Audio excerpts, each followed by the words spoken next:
महाराष्ट्र में सियासी खींचतान के बीच जल्द विराम लग सकता है। 23 नवंबर को महायुति की बम्पर जीत के बाद लगातार सरकार गठन को लेकर सवाल खड़े हो रहे हैं, लेकिन महायुति में अभी भी मंथन का दौर जारी है।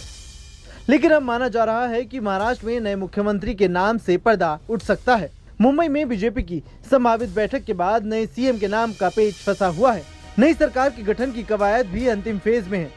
4 दिसंबर को बीजेपी विधायक दल की बैठक हो सकती है और इसी बैठक में सीएम नाम का भी ऐलान किया जा सकता है। 5 दिसंबर को शपथ ग्रहण होना तय हो गया है, लेकिन सीएम समेत सरकार का स्वरूप कैसा होगा इसकी भी सूत्रों से खबर मिलनी शुरू हो गई है। हालांकि अभी ये साफ नहीं हो पाया है कि सीएम कौन होगा, लेकिन नई सरकार का फॉर्मूला 1 सीएम और 2 डिप्टी के साथ रहने वाला है। नई सरकार के फॉर्मूले से जुड़े सवालों के बीच एनसीपी प्रमुख अजीत पवार का बयान काफी अहम माना जा रहा है। अजीत पवार ने एक बयान में कहा कि मुख्यमंत्री बीजेपी से होगा और 2 डिप्टी सीएम शिवसेना और एनसीपी से होंगे। सिर्फ ऐलान होना बाकी है। इसके अलावा गृह, वित्त और शहरी विकास जैसे हैवी वेट मंत्रालयों के बंटवारे का फॉर्मूला भी तय किया जा रहा है। महायुति की नई सरकार की तस्वीर कैसी होगी, इससे जुड़े कई तरह के सवाल हमेशा खड़े हो रहे हैं, जिनके जवाब में अब 10 दिन का इंतजार भी खत्म होने की कगार पर है।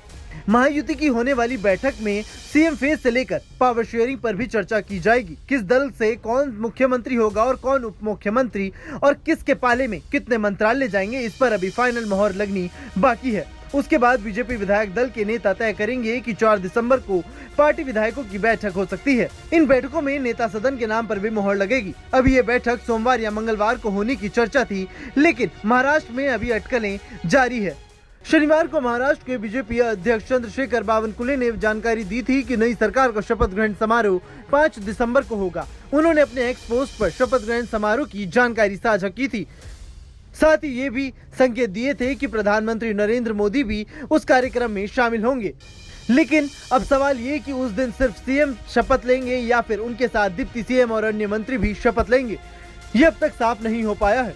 बस महायुति के नेताओं का कहना है कि लगातार सरकार गठन पर मंथन जारी है। ऐसे में शिवसेना नेता का दावा है कि सब एक साथ खड़े हैं और महायुति की सरकार जनता की उम्मीदों पर खरा उतरेगी। सरकार बनाने के लिए जद्दोजहद जारी है। हालांकि शिंदे साहब ने स्पष्ट कर दिया है कि उनकी तरफ से कोई ऑब्स्टिकल नहीं है। क्या कहना है आपका?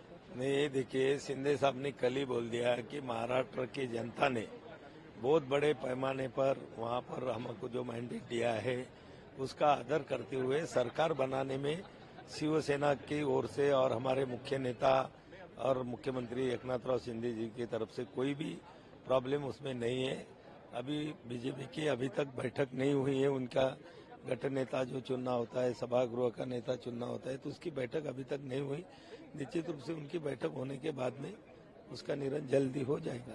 कुछ अलग से डिमांड देना कि कुछ डिपार्टमेंट्स वगैरह को लेकर के नहीं, हमारे नेता ने कोई डिमांड रखी नहीं है। पूरा उन्होंने आदरणीय पंतप्रधान नरेंद्र मोदी जी और आदरणीय अमित शाह जी के ऊपर उन्हें पूरा भरोसा है और उन्होंने उनके ऊपर ही छोड़ दिया है कि वो जो भी निर्णय लेंगे उनको शिवसेना का पूरा समर्थन रहेगा। तो सर, कब तक उम्मीद है कि क्योंकि विपक्षी दलों के साथ अभी कल हमारे बीजेपी के जो प्रदेश अध्यक्ष है बावनकुले ने, उन्होंने तो क्लियर कर दिया कि 5 तारीख को सरकार बन जाएगी। सीएम और डिप्टी सीएम का फॉर्मूला क्या होगा, इसको लेकर विपक्ष भी सवाल दाग रहा है। फडणवीस अगर मुख्यमंत्री बनते हैं तो एकनाथ शिंदे का क्या रोल होगा? क्या वे डिप्टी सीएम बनेंगे या उनके बेटे श्रीकांत शिंदे डिप्टी सीएम की कुर्सी संभालेंगे या फिर केंद्रीय राजनीति का हिस्सा बनने के लिए शिंदे मान जाएंगे? फिलहाल इन सारे सवालों के जवाब मिलना अभी बाकी है। कार्यवाहक सीएम एकनाथ शिंदे ने ठाणे लौटने से पहले सतारा में कहा कि पीएम का हर फैसला उन्हें मंजूर होगा। वो 1-2 बार नहीं बल्कि कई बार चुनाव के बाद कैमरे के सामने आकर ये बयान दे चुके हैं। अब देखना होगा कि 5 दिसंबर को किसके चेहरे पर खुशी लौटती है और किसके चेहरे पर मायूसी। Bureau report, news nation. News nation अब व्हाट्सएप पर खबरों की ताजा अपडेट के लिए न्यूज नेशन के इस QR कोड को स्कैन करें।